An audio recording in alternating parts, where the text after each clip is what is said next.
Hello, and welcome back to Turnaround Politics. Today, I'm going to be looking at the best case scenario for Donald Trump at the end of the November 3rd for the presidential election. Now, let's hop into it. I've already filled in the states that are considered safe. There's not much point going over them. There's not a way that I see Donald Trump winning any of the really blue states, even in an extreme scenario. And I don't see in an extreme scenario, there's no point in me filling in states that favor Donald Trump into a toss-up states. So actually, speaking of that, let's go through them and let's fill in the states that in the polling favor Donald Trump already. This is an extreme scenario, so we might as well.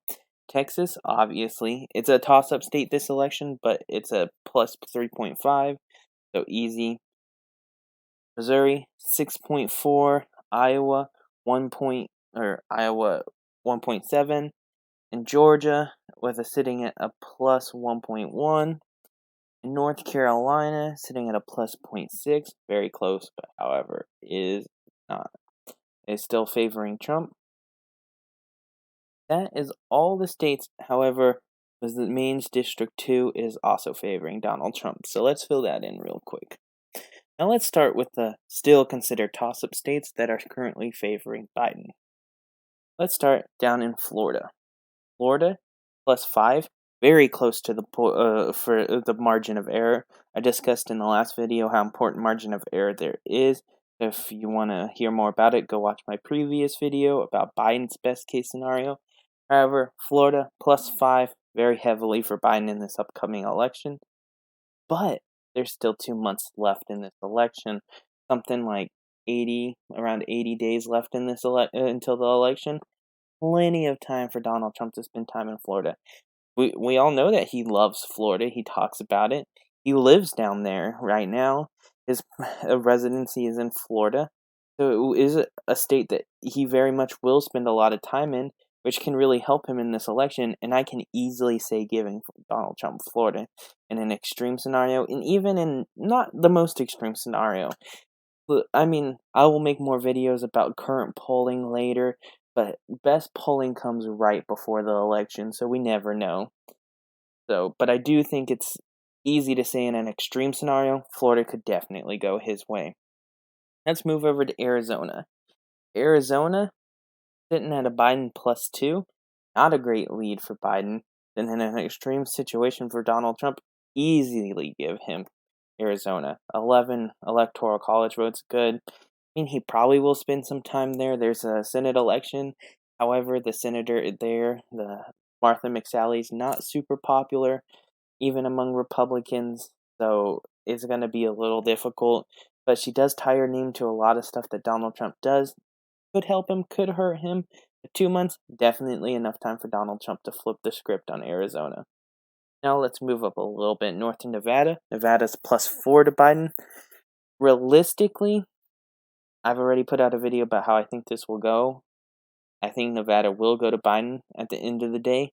In an extreme scenario, plus 4, not that much of a lead. Definitely something that can close. Closer and closer to election, it will be better and better polling, but also more accurate polling of what's going to happen. Donald Trump will do better over the next 2 months than Joe Biden will. So I do think that Donald Trump, in an extreme scenario, could win Nevada. Currently, we're sitting at 248. He only needs, 22 votes to win. Let's move to New Hampshire. New Hampshire's not a state I could say would go to Donald Trump. Even in an extreme scenario, 9.7. I don't even think this could really be considered a toss-up state, so I'm going to go ahead and give it to Joe Biden. Even in an extreme scenario, I'm looking at a realistic extreme scenario of how this election could actually go, and if it flipped all the way to Donald Trump and biases in the polling favoring Biden, and I'll come election day, it flips the script, and Donald Trump was not winning the polling in per se, but they had a bias towards Joe Biden, and so the polling wasn't necessarily completely accurate, is what I'm trying to discover here. New Hampshire, close to a plus 10, is not something that could have biases or something like that. So let's try to get to Donald Trump over the 270. Pennsylvania. Pennsylvania is sitting at a plus 5.7. A lot of these states are sitting at over a plus 5. However, Pennsylvania has a lot of rural communities and could definitely not be in the polling data. Could be a lot of polling data from Pittsburgh and other major cities in Pennsylvania. So, like a lot of rural voters in Pennsylvania that do still like Donald Trump. So I could easily see the polling not being correct in Pennsylvania. In Ohio, in my video, I give Donald Trump Ohio. I say over the next 2 months he's going to do better there, even though Biden is leading there. And I'm going to give it to him straight up here, 2.3, well within the margin of error. And that puts Donald Trump over the 270. So he currently would be winning the election in this extreme scenario. I would sure hope so. It should be an extreme scenario for him, so he would win. Now let's move up to Michigan. Michigan, it has Michigan has Biden leading by plus 6.7 currently. A very big lead for Joe Biden. However, I can see Donald Trump spending a lot of time in Michigan. However, recently news reports goes to show it seems kind of like Donald Trump is leaving Michigan, but if he would make that sudden surge, this is an extreme scenario, I would give him the last 3 states up here. These 3 states are all polling around the same. 6.7 Michigan, Wisconsin 6.5, and Minnesota 5.3.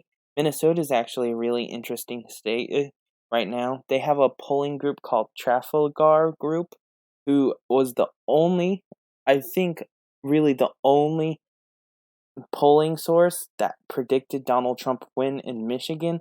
They have an interesting way to get their polling data. They not only ask their people who they are voting for, they ask who they think their neighbors are going to vote for in determining who is going to win the election. And currently, they have it tied up in Minnesota. Definitely could go either way. They also have very close races in Wisconsin and Michigan. They were one of this that, as I said, they did predict Michigan going to Donald Trump, even though most polling data didn't see it going that way. So, in an extreme scenario, I do think Donald Trump wouldn't have as many electoral college votes as Joe Biden in an extreme scenario. You can go watch my video on that. However, Donald Trump would still have a 322-point victory, and that's quite a bit. That would definitely win him the popular vote also. I don't see this as a likely scenario, but definitely one if at the end of the day all the polling was incorrect, much like it was in 2016. Could definitely be at the end of the day what we see in 2020. It really comes down to importance of coming out and voting. If more Republicans come out to vote, this is definitely what we would see. A lot of red across the United States. More Democrats come out to vote. My Joe Biden extreme scenario is definitely something that could happen. It all comes down to voter turnout. This is definitely a situation we could see if Republicans had great voter turnout in 2020. Thank you for watching. Please like and subscribe, and have a great day.